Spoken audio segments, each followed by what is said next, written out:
할렐루야. 온라인 예배에 오신 여러분을 주님의 이름으로 환영합니다. 우리 다 함께 하나님을 찬송하심으로 예배 드리겠습니다.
세상의 영광 나 모여도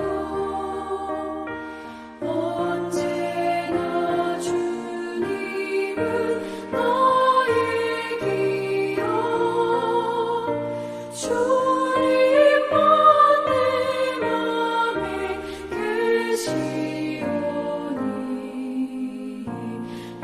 영원한 주님 참 귀하셔라. 영원한 주님 내 승리의 주 하늘의 기쁨을 주옵소서. 어떠한 고난이 닥쳐와도 만유의 주여 소망되소서.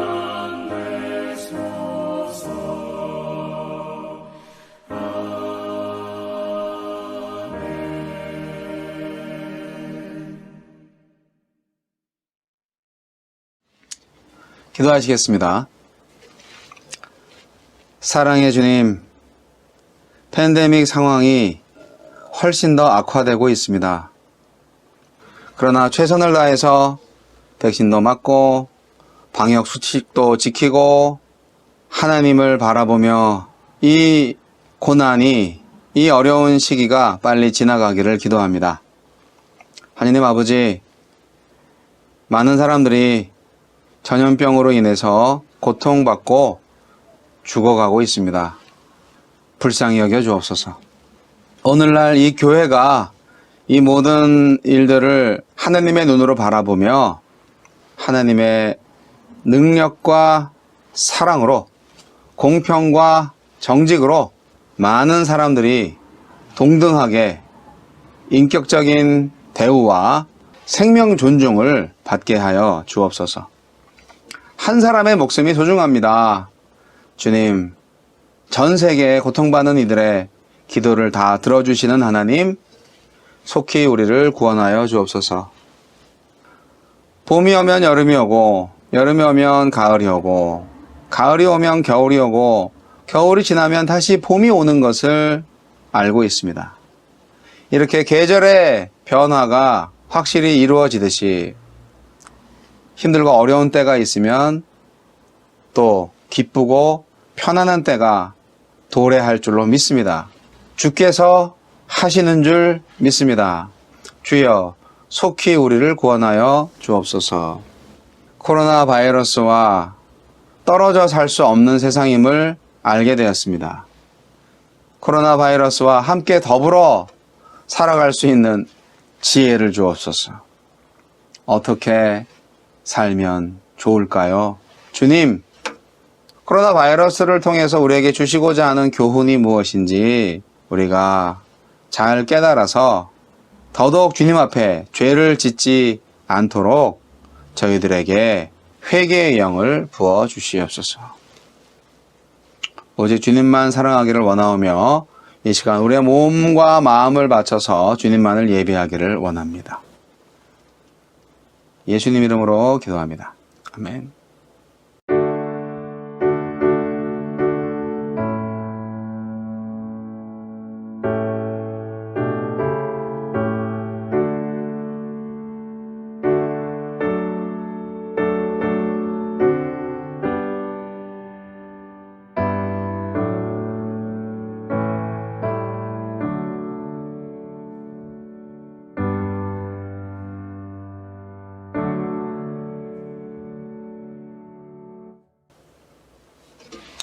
우리의 헌신의 마음을 담아서 헌금 찬송 올려드립니다.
헌금을 위해서 기도하겠습니다. 우리에게 복을 주시는 하나님, 우리에게 복의 복을 더하셔서 영육간의 강건함을 허락하여 주시고, 배고프고 춥고 소외된 자들을 돌아보게 하여 주시고 주님의 사랑을 나누게 하여 주옵소서. 형제와 이웃의 아픔을 그냥 지나치지 않게 하여 주시고 하느님의 손과 발이 되어 하느님의 눈과 하느님의 마음을 가지고 하느님이 사랑하시는 우리의 이웃들을 돌아보게 하여 주옵소서. 영적인 필요와 육적인 필요를 채워줄 수 있는 하느님의 선교적 교회가 되기를 원하오며 저희들이 믿음으로 드린 헌금의 그 가치가 진정 하나님의 나라에 인정받을 수 있는 믿음의 예물이 되게 하여 주옵소서. 예수님 이름으로 기도합니다. 아멘. 오늘의 말씀은 이사야서 65장 17절로 25절 말씀입니다. 이사야 65장 17절로 25절 읽어드리겠습니다. 보라, 내가 새 하늘과 새 땅을 창조하나니 이전 것은 기억되거나 마음에 생각나지 아니할 것이라.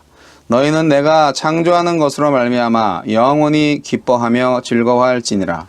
보라, 내가 예루살렘을 즐거운 성으로 창조하며 그 백성을 기쁨으로 삼고 내가 예루살렘을 즐거워하며 나의 백성을 기뻐하리니 우는 소리와 부르짖는 소리가 그 가운데에서 다시는 들리지 아니할 것이며 거기는 날 수가 많지 못하여 죽는 어린이와 수한이 차지 못한 노인이 다시는 없을 것이라. 곧 백세에 죽는 자를 젊은이라 하겠고 백세가 못되어 죽는 자는 저주받은 자이리라. 그들이 가옥을 건축하고 그 안에 살겠고 포도나무를 심고 열매를 먹을 것이며 그들이 건축한 데에 타인이 살지 아니할 것이며 그들이 심은 것을 타인이 먹지 아니하리니 이는 내 백성의 수완이 나무의 수완과 같겠고 내가 택한 자가 그 손으로 일한 것을 길이 누릴 것이며 그들의 수고가 헛되지 않겠고 그들이 생산한 것이 재난을 당하지 아니하리니 그들은 여호와의 복된 자의 자손이요 그들의 후손도 그들과 같을 것임이라. 그들이 부르기 전에 내가 응답하겠고 그들이 말을 마치기 전에 내가 들을 것이며 이리와 어린 양이 함께 먹을 것이며 사자가 소처럼 짚을 먹을 것이며 뱀은 흙을 양식으로 삼을 것이니 나의 성산에서는 해함도 없겠고 상함도 없으리라. 여호와께서 말씀하시니라. 새 하늘과 새 땅. 기독교는 십자가와 부활의 종교입니다. 또한 기독교는 종말과 심판의 종교입니다. 종말 신앙에는 인류 역사의 끝이 있고 그 이후에는 하나님의 왕국이 세워진다는 내용이 들어가 있습니다. 이 하나님의 왕국을 성경에서는 새 하늘과 새 땅이라고 말합니다. 하나님께서 드디어 바벨론 포로 생활에서 돌아온 이스라엘에게 새 하늘과 새 땅을 약속하십니다. 이것은 창조의 약속입니다. 새 창조의 약속입니다. 심판의 시대가 끝나고 구원의 시대가 온다는 말씀이지요. 하나님께서는 이 땅과 이 하늘을 새 땅과 새 하늘로 지으실 것입니다. 이전 것이 기억나지 않을 만큼 새롭게 창조하실 것입니다. 영원한 기쁨과 즐거움이 임할 것입니다. 이 말씀은 하나님과 함께하고 그분을 섬기기를 기뻐하는 사람들에게만 기쁘고 좋은 소식이 될 거고요. 현 세대를 고수하고 기득권을 지키려는 권력자들과 우상숭배자들한테는 대단히 위험한 현실이 될 겁니다. 이사야가 예언하는 새하늘과 새 땅은 궁극적으로 요한계시록이 말하는 새하늘과 새 땅을 예고하지만 우선은 바벨론 포로 이후 회복되는 이스라엘에 대한 예고입니다. 자, 그러면 새롭게 회복될 이스라엘은 어떤 모습일까요? 오늘 말씀과 같이 첫째로 부르짖음이 없는 곳입니다. 부르짖는 소리는 절망의 외침입니다. 하나님의 도움을 호소하는 외침이지요. 이집트 노예로 있었던 히브리 족속의 외침처럼 바벨론 포로로 있던 이스라엘 백성들의 절규입니다. 새하늘과 새 땅에는 폭력과 억압, 배제와 차별이 없고요. 함께 기뻐하고 함께 즐거워하는 기쁨의 외침만이 있을 것입니다.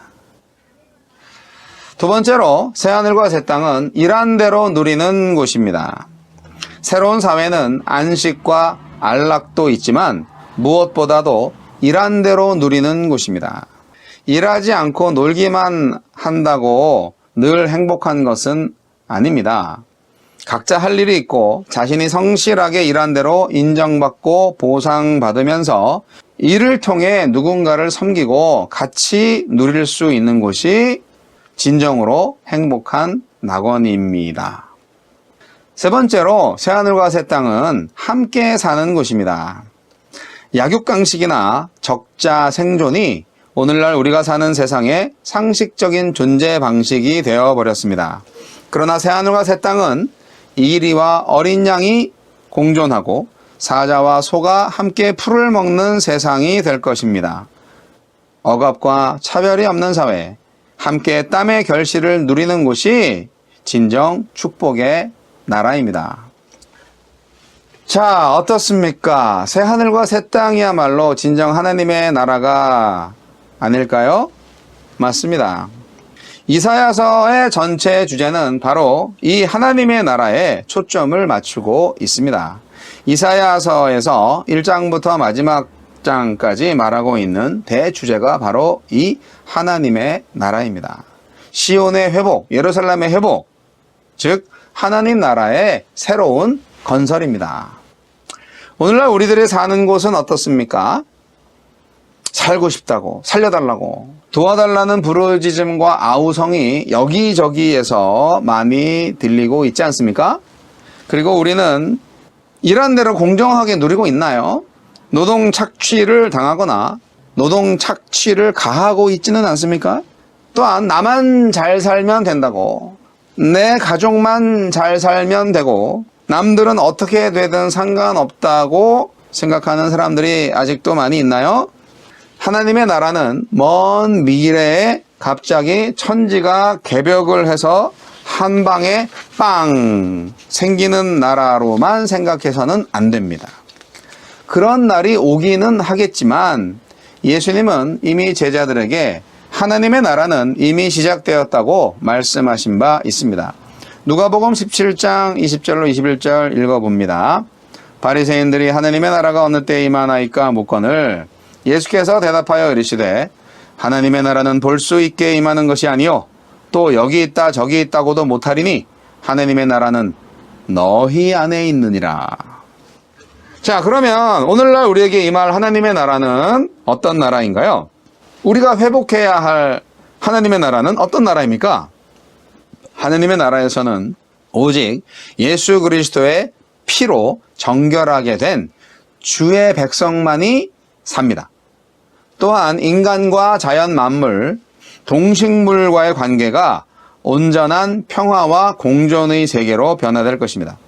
그리고 성도들과의 관계는 오직 화평과 기쁨만이 존재할 것입니다. 인종과 문화와 계급 간의 편견이 다 극복될 것이고 더 이상 시기, 질투, 분쟁, 폭력이 없고 전 인류의 형제 사랑이 완벽하게 이루어질 것입니다. 로마서 14장 17절에는 이런 말씀이 있습니다. 하나님의 나라는 먹는 것과 마시는 것이 아니요 오직 성령 안에 있는 의와 평강과 희락이라. 여러분, 의와 평강과 희락이 있는 곳이 바로 하나님의 나라입니다. 그런데 하나님의 나라는 개념적인 것이 아니라 실제적인 것입니다. 고린도전서 4장 20절에는요. 하나님의 나라는 말에 있지 아니하고 오직 능력에 있음이라고 말하고 있습니다. 그래서 오늘날 교회는 하나님의 나라를 건설해 나가는 최천병으로서 사명을 받은 자들입니다. 그런데 교회가 너무 힘이 없지요? 그렇지 않습니까? 국가 권력과 기업, 군대 등에 비해서 교회는 너무나 힘이 없는 존재로 보입니다. 그러나 교회는 무엇보다도 가장 하나님의 사랑을 받고 있는 존재이고 하나님이 주목하고 있는 존재입니다. 하나님은 우리의 형편을 미리 다 알고 계십니다.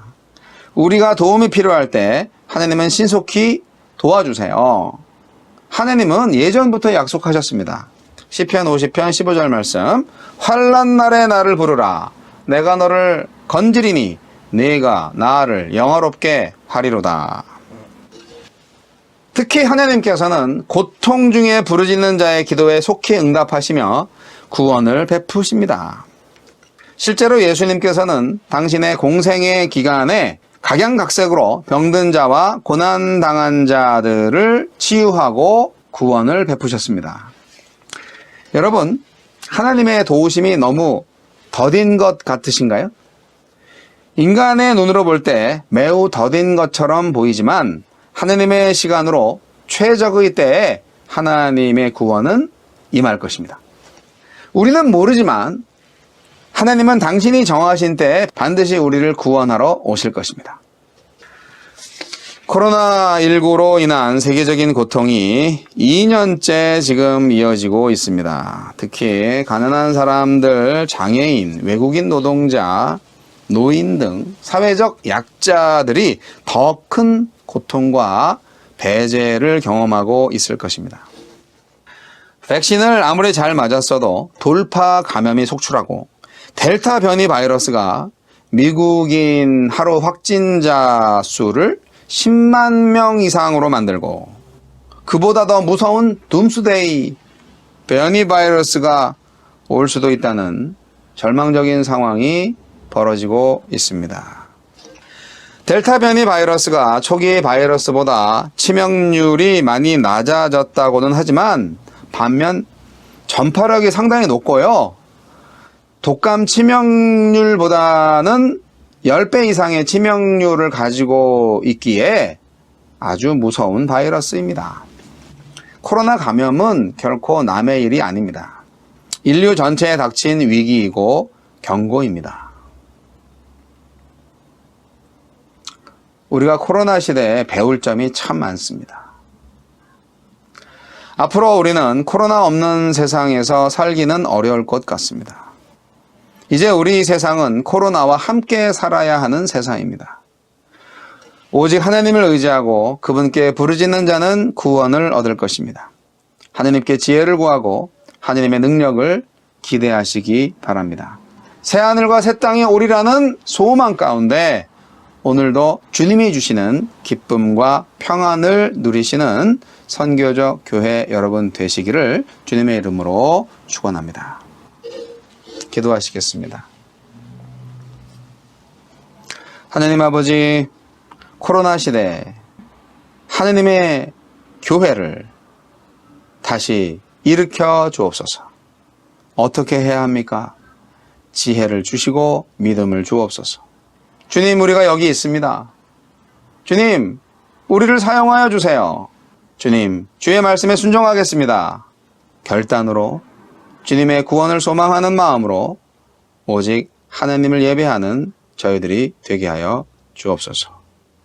궁극적인 승리가 바로 하나님의 영광을 드러낸다는 사실에 감동하며 오늘도 모든 죄에서 모든 악에서 승리를 주시는 하나님을 찬양하게 하옵소서.